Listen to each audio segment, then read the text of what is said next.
इस समय हम सोनप्रयाग में हैं और बीते 31 जुलाई को जिस तरह से केदारनाथ पैदल मार्ग में तबाही मची और पूरा पैदल मार्ग क्षतिग्रस्त हो गया। सोनप्रयाग में मैं हूं और मेरे ठीक सामने जो है, मैं आपको तस्वीरों में भी दिखाऊंगा कि ठीक मेरे सामने सड़क का एक बड़ा हिस्सा जो कि सोनप्रयाग से गौरीकुंड के लिए जाता था, जहां पर शटल सेवा चलती थी, वो पूरी तरह से वॉश आउट हो गया। और अब जो है वहां पर आप देख सकते हैं किस तरह से पहाड़ी जो है पूरी तरह से दरकी हुई है। और अब जहां पर मैं खड़ा हूं, यहां से एक बार फिर एक पुल बनाने की कोशिश की जा रही है, जो कि एक अस्थाई पुल होगा।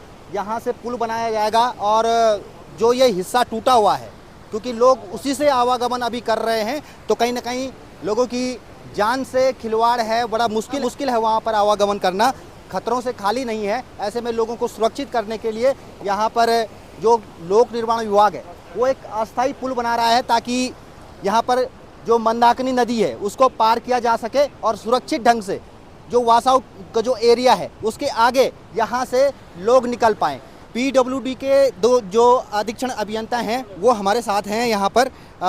सर, यहाँ पर जो है वॉश आउट आपकी सड़क पूरी हो गई सोनप्रयाग से गौरीकुंड के बीच, क्या कर रहे हैं आप अभी यहाँ पे? ये बेसिकली ये राष्ट्रीय मार्ग का है और इसका जो है काफ़ी डैमेज हो गया है और ये थोड़ा सा खतरनाक भी है, क्योंकि इसका जो क्राउन है उससे लगातार मलबा नीचे गिर रहा है।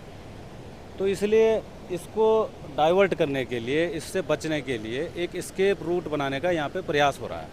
तो उसी के लिए प्रिलिमिनरी जो है हमारे पुलिया और उसके बाद एक पैदल पुलिया यहाँ पर जो है बनाया जाएगा। उसके बाद ये पैदल ट्रैक बना के आगे जहाँ भी हमें जगह मिलेगी वहाँ से हम वापस इस एनएच पे इस भूस्खलन जोन को बाईपास करते हुए ट्रैक को मिला देंगे। इससे ये ट्रैक कम से कम आवागमन के लिए यहाँ से गौरीकुंड सुरक्षित हो जाएगा। फिलहाल जो है पैदल आवागमन के लिए खोला जा रहा है।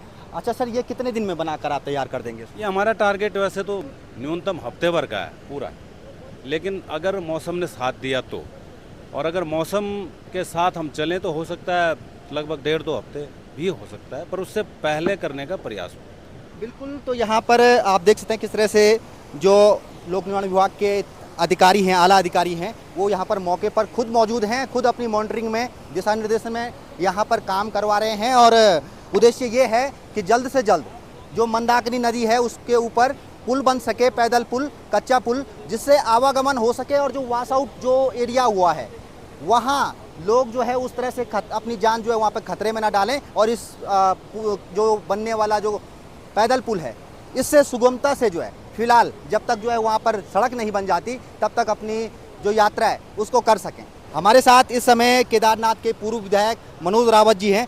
सर, आप भी यहाँ पर आए हुए हैं, रोड यहाँ पे सामने भी दिख रही है, वॉश आउट हुई है, कितना नुकसान यहाँ पर देख रहे हैं आप? देखिए, ये बहुत बड़ा नुकसान है और इस जगह पर, ये पुरानी जगह भी स्लाइडिंग जोन है ये, और इस पर काफ़ी बड़ा ट्रीटमेंट का काम हुआ था, लेकिन अब आप देख रहे हैं कि जो ट्रीटमेंट का काम हुआ था वो सब निकल गया और अब जो भूस्खलन की जद है वो पहाड़ी के ऊपर तक पहुंच गई है। तो मुझे ये लगता है कि इस स्थान को स्टेबल करने में जो एनएच है, क्योंकि वहाँ पर जो कार्यदायी संस्था एनएच है, तो एनएच को उसको स्टेबल करने में और उसको सड़क में बदलने में ज़रूर समय लगेगा। तो अब वो इसलिए वैकल्पिक मार्गों की जो ज़रूरत थी, वैकल्पिक जो पुराने मार्ग थे उस पर काम हो रहा है। यहाँ पर खुद जो है जो पीडब्ल्यूडी के अधीक्षण अभियंता हैं वो भी यहाँ मौके पर हैं, मॉनिटरिंग कर रहे हैं, पुल भी यहाँ पे एक बनाने की कोशिश कर रहे हैं। क्या लगता है आपको, कितना अगर ये पुल बन जाता है, कच्चा पुल, तो कितना सुविधा होगी यहाँ पे फिलहाल? देखिए, अभी जो सबसे बड़ी ज़रूरत है हमारी, हम दुनिया को ये संदेश देना चाहते हैं, उत्तराखंड के लोग और केदार घाटी के लोग, कि यात्रा हमारी चल रही है और सुरक्षित चल रही है।